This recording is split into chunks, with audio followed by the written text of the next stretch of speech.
দীর্ঘ ২ যুগের বেশি সময় ধরে বাংলাদেশের সঙ্গীতপ্রেমীদের মুগ্ধ করে রাখা জনপ্রিয় অভিনেতা ও সঙ্গীতশিল্পী তাহসান খান তার সঙ্গীত ক্যারিয়ার গুটিয়ে ফেলার ইঙ্গিত দিয়েছেন।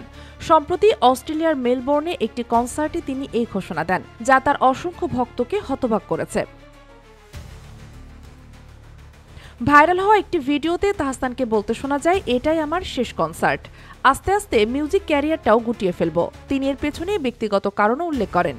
তাহসান বলেন, মেয়ে বড় হচ্ছে, এখন কি দাড়ি রেখে স্টেজে দাঁড়িয়ে এমন লাফালাফি করতে ভালো লাগে? তার এই মন্তব্য থেকে বোঝা যায় পারিবারিক জীবনকে তিনি এখন পেশার চেয়ে বেশি গুরুত্ব দিতে চান। কনসার্টে এই ঘোষণার পরপরই তাহসান তার সব সোশ্যাল মিডিয়া অ্যাকাউন্ট নিষ্ক্রিয় করে দেন। এরপর থেকে তার ভেরিফাইড ফেসবুক ও ইনস্টাগ্রাম অ্যাকাউন্ট খুঁজে পাওয়া যাচ্ছে না, যা তার এই সিদ্ধান্তের সত্যতা প্রমাণ করে। ১৯৯৮ সালে ব্যান্ড দল ব্ল্যাক এর মাধ্যমে তাহসানের সঙ্গীত জগতে যাত্রা শুরু হয়।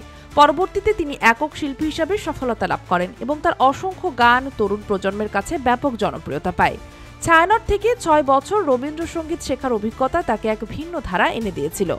তাহসানের এই আকস্মিক সিদ্ধান্তে তার ভক্তরা একদিকে যেমন কষ্ট পেয়েছেন, তেমনি তার ব্যক্তিগত জীবনের প্রতি সম্মান জানিয়েছেন। তার এই সিদ্ধান্ত বাংলাদেশের সঙ্গীত অঙ্গনে একটি বড় শূন্যতা তৈরি করবে বলে মনে করছেন অনেকে। Sheikh Masuma, Daily Our Bangladesh.